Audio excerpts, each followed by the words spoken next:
director of the China Center has given you the objectives of this international conference, what they intend to achieve in these 2 days, the kind of dialogue they have set forth is in front of you, and I'm sure that this would be a very useful exercise that you are beginning this year. And I'm happy to hear that you intend to institutionalize it. That will be very, very useful.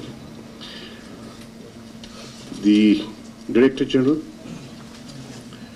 gave you an overview of how he sees things changing globally and regionally, how multilateralism is being pushed into the background, how the economic geography of the region and globally, how it's changing, how the economic rise of China is having an impact on the global economic situation. He's also mentioned how a new boldened approach, as he calls it, and I call it the Hindutva approach, how it has had an impact on a formulation of policy or thinking, the mindset that we see in the leadership on the eastern side of Pakistan. Hearing what he had to say and the exercise you're getting involved in is reinforcing my point of view that for a transformational foreign policy, as the ambassador put it, it cannot be done alone at the Foreign Office. We need input, and we need input from academia. And I'm grateful to some members of the academia who are helping me understand things better.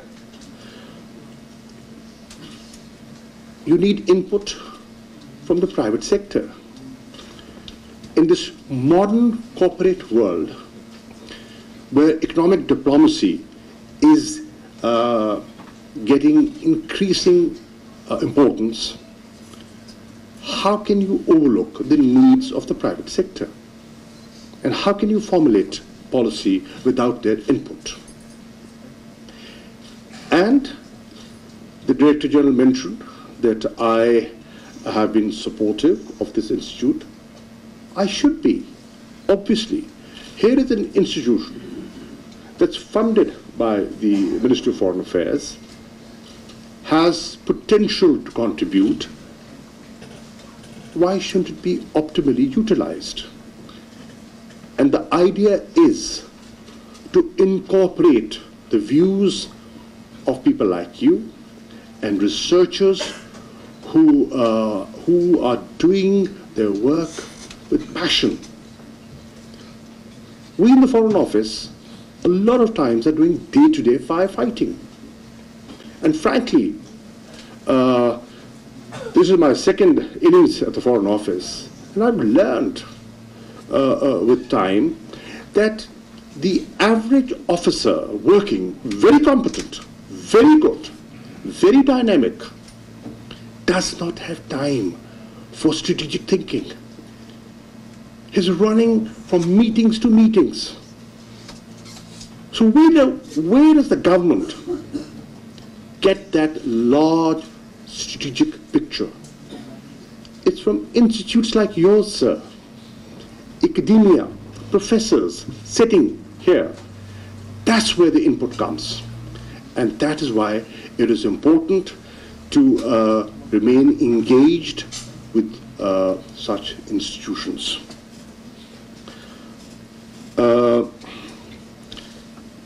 The ambassador mentioned a transformational approach? Yes, sir. We need that transformational approach because things are changing.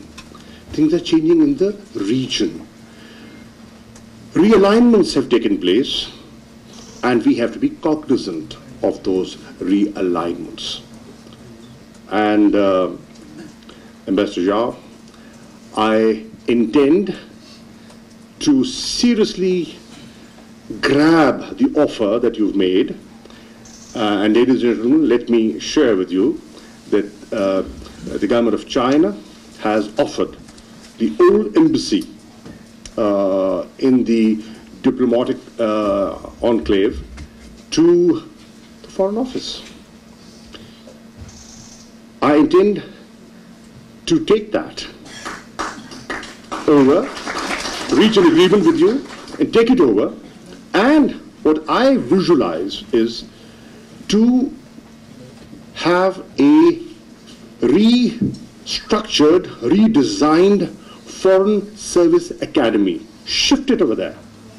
You know, it's a proper facility, and we need to have revisit our, what is being taught at the Foreign Service Academy. It's a useful institution. A lot of countries and young diplomats come from different regions of the world, and they benefit from it. So why not upgrade it, restructure it, redesign it, introduce modern courses there. Here is a facility, free of cost. You know, it's a friendly gesture, free of cost. It's being given to the Foreign Office, and I'm shocked that the Foreign Office hasn't moved. For how long now? Perhaps 4 years. Long live bureaucracy. That's the way. I will ensure, sir, I will ensure that it is done, and it is done under my stewardship, and now, inshallah, it will be done. So that we make this institution more effective.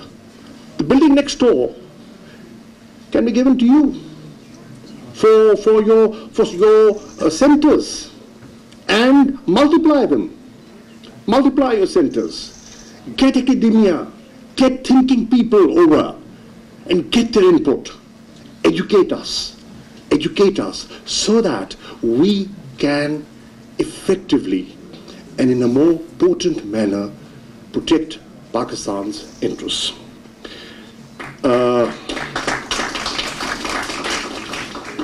The ambassador mentioned in his statement the new Kartarpur spirit of our government. Yes, the spirit is there, but we were responded by the decision on the Barbary Mosque. So we have to live with that reality as well. But I would like to thank the organizers of the international conference for inviting me to speak to you on a subject which is increasingly becoming critically relevant to our and indeed the world. I want to commend Institute of Strategic Studies, Chinese Embassy and PowerChina for bringing together such a broad spectrum of scholarship from academia and think tanks of China and Pakistan.